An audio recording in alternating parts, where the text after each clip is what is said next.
আন্তর্জাতিক যোগ দিবস উপলক্ষে মন্তেশ্বর থানায় যোগাভ্যাস কর্মসূচি পালিত। আন্তর্জাতিক যোগ দিবস উপলক্ষে রবিবার মন্তেশ্বর থানার উদ্যোগে থানা প্রাঙ্গণে বিশেষ যোগাভ্যাস কর্মসূচির আয়োজন করা হয়। এই অনুষ্ঠানে উপস্থিত ছিলেন মন্তেশ্বর থানার ভারপ্রাপ্ত আধিকারিক সোমনাথ ভট্টাচার্য সহ থানার সমস্ত পুলিশকর্মী এবং সিভিক ভলেন্টিয়াররা। অনুষ্ঠানে সকলে একসঙ্গে যোগাভ্যাসে অংশগ্রহণ করেন এবং সুস্থ সচেতন জীবনযাপনের বার্তা তুলে ধরেন। এদিন আইসি সোমনাথ ভট্টাচার্য বলেন, যোগ শুধু শরীরকে সুস্থ রাখে না, মানসিক শান্তি ও একাগ্রতা বৃদ্ধিতেও গুরুত্বপূর্ণ ভূমিকা পালন করে।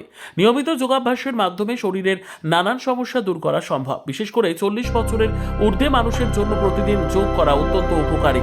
তিনি আরও জানান, বর্তমান ব্যস্ত জীবনযাত্রায় শারীরিক ও মানসিক সুস্থতা বজায় রাখতে যোগাভ্যাসের বিকল্প নেই। তাই প্রত্যেকেরই দৈনন্দিন জীবনে যোগকে অন্তর্ভুক্ত করা উচিত।